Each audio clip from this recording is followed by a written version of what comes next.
Right, okay, folks. So, video number 4 of the series. Bit of a shorter one today because we're just talking about the one advanced training method, but it is such an advanced training method that I felt that it deserved a PowerPoint on its own or a full slideshow on its own. So, without further ado, folks, I will just get started into what tempo training actually is. So, tempo training is working to a controlled range of motion.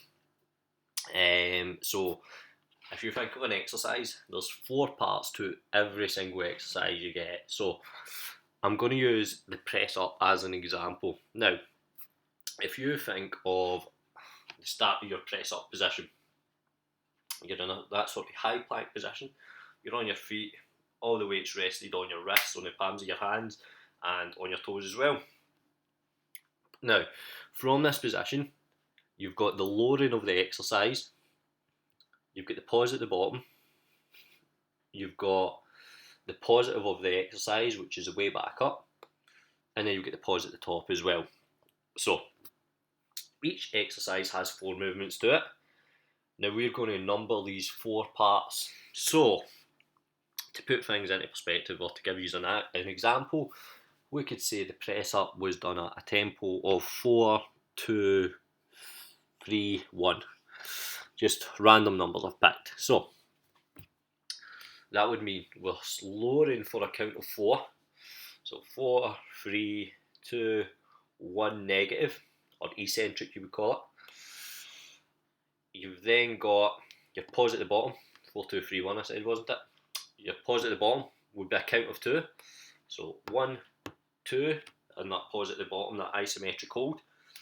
And then you've got your positive of the exercise, which is obviously the way back up to concentric, and that is, would we say, 3. So you're up for a count of 1, 2, 3, and then up the top, you're pausing for your 1 second. You're just holding it for not even a second. That is one thing I should really reiterate with this slide, or with these with this PowerPoint, is that this is literally a count of numbers.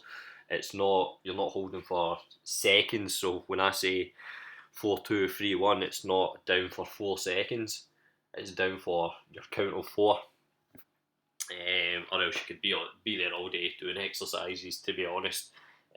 So you're not counting 1 elephant, 2 elephant, 3 elephant, 4 elephant. You're counting 4, 3, 2, 1, 1, 2, 1, 2, 3, 1, and then you're ready to do the exercise again, because it was 4, 2, 3, 1. So yes, it is an advanced training technique, and it's one I would only ever use if people were more advanced in their strategies and they were more advanced in their training. They had a higher training age, you would call it. Maybe been training with me for a while, or they've maybe been training before for a while, when they were at quite a high level in terms of strength training and any sort of conditioning. Now, the reason I say that is it's very important to nail the fundamentals first. It's important to nail your basic exercises, your basic movements, your functionality, your mobility, your range of motion, before you should even want to think about tempo training and slowing exercises down. Like I say, it's an advanced training technique, but it only needs to be done for the advanced trainer. The reason it only needs to be done for the advanced trainer is because, like I say, beginners to intermediates, you want to nail fundamentals. But in advanced trainers, we need to find strategies, and we need to find techniques, we need to find ways of progressing or pushing past plateau. So when we get to that point, doing a specific exercise, or even a training program or workout, and we're just not seeing any sort of progression, this is a training technique that can maybe help you push beyond that. Okay, so why do we do it? Well, like I say, it slows the movement down, which creates a greater time under tension of the muscles. So you could actually sort of cross it over into muscular endurance work, depending on how long the tempo is actually for. So the reason a greater time under tension is good, because you're using a specific weight, and it'll cut reps off what you're used to doing. So what I mean by that is, say you can bench press 100 kilo for 10. Now, there's no way you're going to be able to do that 100 kilo for 10 if you're doing it to a specific tempo. So you would probably going to need to expect to cut some weight off for getting that set of 10 done. But you've created a greater time under tension, you've created a greater resistance under muscles, you've created isometric holds at the bottom, you've created a negative, an eccentric, you've really worked on your core strength and your core stability by being able to take that bar. Now I know I'm using press ups and bench press and stuff, but this can be done for any sort of exercise. Any exercise has got the 4 movements to it. Now, the mind to muscle is really important for this as well. And something I must really go over is every exercise has a stretch to it, every exercise has a squeeze to it, so you get the lengthening, you get the shortening of the muscle. Now it's very important you hit that mind to muscle connection and you know what muscles you're hitting. You know when you're doing a bench press, primarily you want to be working your chest, right? I want to be feeling that stretch on the way down, on my eccentric, on my negative. I'm feeling my pecs stretching or tearing open. On that concentric, I should be feeling my pecs as well. My shoulders shouldn't be taking the weight. And then on the way back up, I'm squeezing them as hard as possible to tear open muscle fibres. And then I'm ready to go again. So that's very important. You hit that mind to muscle connection. You actually know what muscles you're meant to be hitting. But if you're doing tempo training, you should probably be at quite an advanced stage of your training anyway, and you should already know this. So yes, it creates a greater time under tension, it increases intensity a lot. Like I say, if you bench press 100 kilo and you're doing that for a set of 10, there's no way you're going to be able to do that. If you're adding a tempo to it, because it creates greater time under tension, it means you're doing the exercise for a longer period of time. Your muscles are taking the weight for a longer period of time. You're controlling the movement, you're having to use your core a lot more. There's little to no momentum gained with the lifts. It's really good for force production as well, so improving power because there's no momentum gained. And the best example I can give of that is if you think of, we'll say a squat, just to change it up. If you think you're getting to the bottom of a squat and you tend to come down as fast as possible, not keeping in control of the weight, so as you can bounce back up and you get a bit of a kickstart at the bottom of that movement to bring you back up. We'll say we're doing a tempo of, again, we'll go 4, 2, 3, 1 for the squat, just to keep it easy. So you can't gain that momentum, you can't gain that explosiveness, because once you're at the bottom, you've done a 4-second negative, or a count of 4 negative. Then you're at the bottom, you've had to hold for 2, which means you can't bounce straight back up, or else that wouldn't be a hold at all. That would be classed as 0 on the tempo framework. So you gain no momentum from that. So what you want to be doing is slowing these exercises down and doing them over a longer period of time. And that's exactly what tempo training does for you. So it's progressive overload, yeah, absolutely, because you are slowing these movements down, because you are doing them over a longer period of time.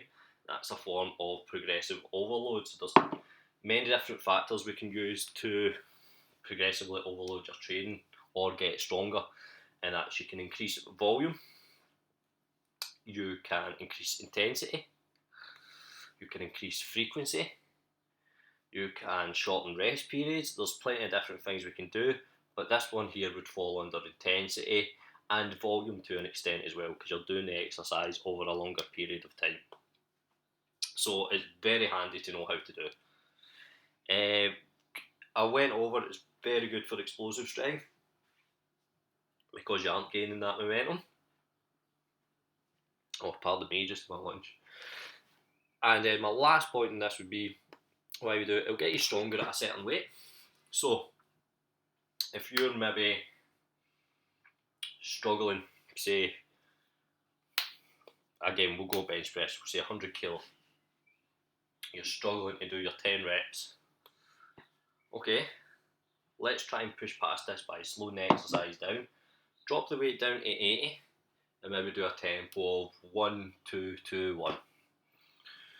So it's not that much increased time you're doing it for. You still get a slight pause, you still get a slight negative. Your 1 and 1 on either end would probably be as it is anyway, but it is slightly slowed down to an extent. Focus on yourself, controlling that weight, getting better at that weight, and then you can try up in the weight again. We can try 100, and because you've been used to lifting a similar load, albeit 20 kilos of a difference, they are quite close to each other. Although you've been, because you've been lifting a similar load and you've been doing it under control, then moving on to your bench press, but doing it as a faster rate and gaining a bit of that momentum, it should in turn help that in the future. So there's a few different things there of why tempo training is important and why you should have it in your training.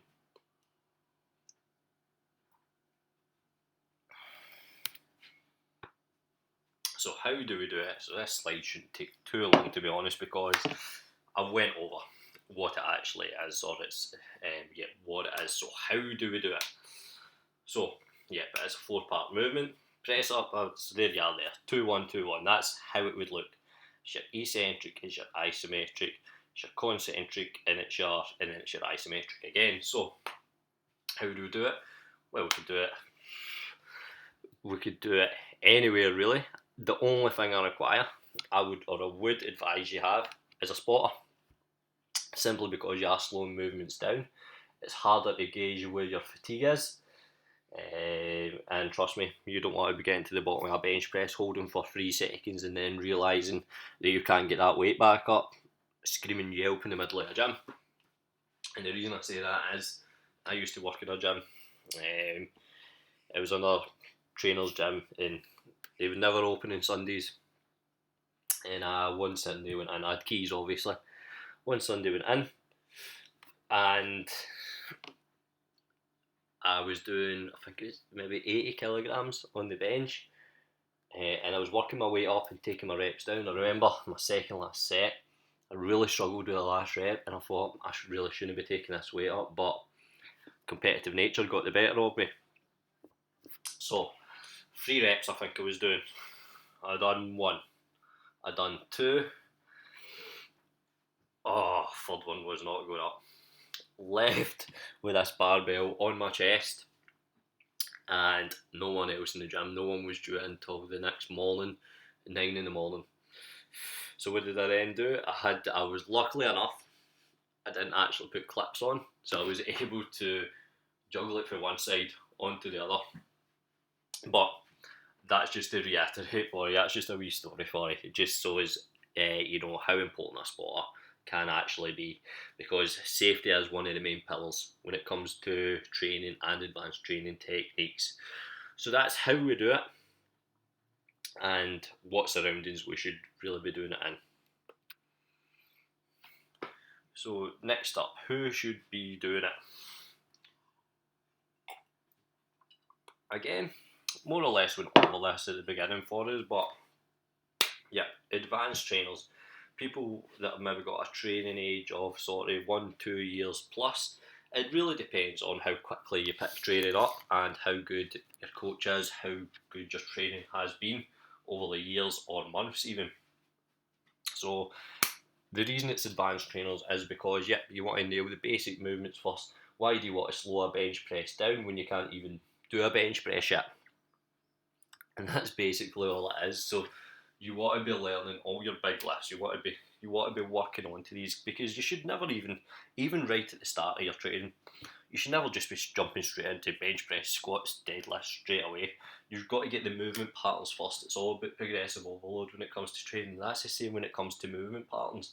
So maybe work off a press up, then move on to a bench press, then move on to slowing the bench press down, then move on to maybe a plyometric bench press, supersetting bench press. This is the type of stuff we do to advance our training and progress our training. We don't just chuck ourselves in the deep end. We don't run before we can walk, because we've got to use common sense. We've got to be sensible about things, and it's the same sort of principle when I have people filling their weights in.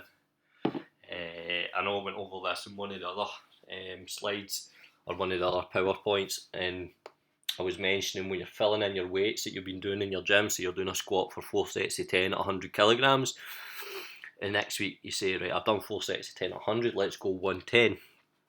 So we would go maybe a set of 10, set of 9, a set of 8, a set of 7. So this is what I'm talking about, this is how it refers back to here. So in week 3 you could say, right, I'm going to go 115, but where would the sense be in that when you couldn't do 110 for your 4 sets of 10? Nail what you set out to do first, complete what you had to do first. The way I like to think of it is levelling up. So complete what you set to do first, excel at it, make sure you're nailing that, you're really good at it, before you then progress it and move it on and advance it. And that's the same with tempo training. Make sure you are good at these exercises first. Your movement patterns are spot on, your coaching cues are spot on, you can lift a reasonably heavy weight, and you're ready to advance it and move on. And yet down the bottom you see add in when plateau occurs, because it's so important for pushing past plateau. If you've nailed the basics, there's only a couple of things you can do, and that all refers back to your progressive overload. So tempo training would fall under one of these progressions under intensity. So like any of the advanced training methods would, but I really advise tempo training if you are struggling to push past plateau. Get yourself used to slowing the movement down first at that weight or at a lower weight, and then jump yourself back up to the weight that you've maybe been failing at before. But the same could be said for a couple of other advanced training techniques. You've got your forced reps, you've got your negative reps and stuff that could really be used to help you push past plateau as well. But tempo training is a really big one I like to use.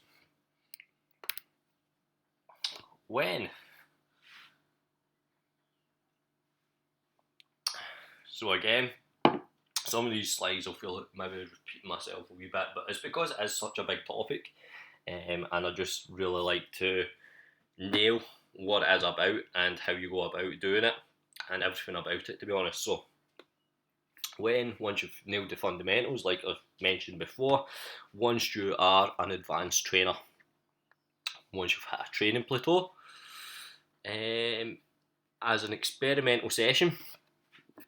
So what I mean by that is, don't just chuck it in now, especially if you're new to training. It will come in time.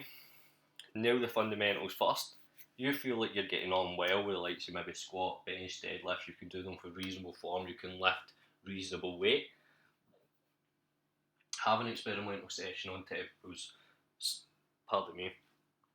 slowing exercises down, see how you got on with it, and then take your experimental session from there. If you got on fine with it and you really felt like it intensified your training and it helped your training, it's going to help you push past that plateau, then absolutely go for it. You could even use it for some of your training and not for other parts of your training. So what I mean by that is maybe use it for the first half of your training, working slowing the exercises down, and then the other exercises you're using to maybe rep out, you're using to get more reps in, or you're maybe just doing a bit of strength training afterwards, which I probably wouldn't advise. I do strength training at the beginning if that was the case. But just in case you wanted to split up your training in that sort of sense, it doesn't need to be a full tempo session, especially if you're wanting to experiment with it and see how you got on with it. When you have the most energy, yep, that's a big factor. Very big factor, because like I've mentioned before, your muscles are working for a longer period of time. So because they're working for a longer period of time, you need that energy store. You need to make sure you're going to be able to complete every single rep, or as many reps as possible when you're doing it. So absolutely, you need the energy. If you don't have the energy, you're going to end up like me in that gym I used to work in with the other trainer with, and you're going to need to hope you don't have clips on the end of the bar. Right, so where? Safe environment. That's really all it whittles down to at the end of the day. So as long as there's a clear sort of risk assessment, you know there's no real dangers to it. Like I say, it's a safe environment, you're not putting yourself at risk. Spotter Ideally, in fact, absolutely, especially if you're experimenting with it at first, if you're maybe a wee bit more advanced in it and you can use common sense and you know you're going to be fine, then I could maybe let you off with no spotter. But for the majority of the time, try and go, try and make sure there's a spotter there. Even if you're in the gym and you don't have a training partner, ask the guy that's standing behind you on the bench press, that's doing dumbbell curls, whatever. Or ask a trainer in the gym just to give you a spot for a quick set. You'll find people actually quite like it when you ask them, because they feel like they've got an authority. When you ask them, they feel like they know what they're talking about because you've asked them and you want to be learning off them. It's quite an egotistic thing actually, but never be too scared to ask someone in the gym for help. At home, can absolutely be done at home. Just make sure it's a safe environment. Try off bodyweight movements, very good way to start. Working on your tempos, something I've been doing now because I've been making this video whilst we are in lockdown. A lot of my training has been bodyweight. So, before you're maybe focusing on adding load to a bar and trying to slow it down, work on doing it with the basic bodyweight movements. So work on slowing your bodyweight squat down, work on slowing your bodyweight press up down. Any bodyweight movements really, just work on slowing them down and doing them to a specific time frame and see how you got on from there. That's probably a really good starting point, to be honest, doing them at home and doing them with these bodyweight movements, so as you get yourself used to the sort of timings of the exercises and the intensity of what you're doing, how much harder it does actually make the exercise before you go and chuck yourself under a bar. So, last slide is basically just a conclusion. So tempo training, what it does, it slows down movements. It's a great way of increasing intensity. It will further develop your training through progressive resistance and progressive overload. And there's actually more chance of exercise being done correctly and hitting that mind to muscle connection, just simply because you are slowing them down. You're not gaining any momentum. You're not recruiting any muscle fibres you shouldn't be, but you are doing them over a longer period of time, so it is very, very beneficial to your training. And I think that's me all wrapped up on the tempo training, folks. If you do have any questions, then please just either email me on conordorrancept@yahoo.co.uk, which is CONORDORRANCEPT@yahoo.co.uk, or likewise you can find me on Facebook at Conor Dorrans Personal Training.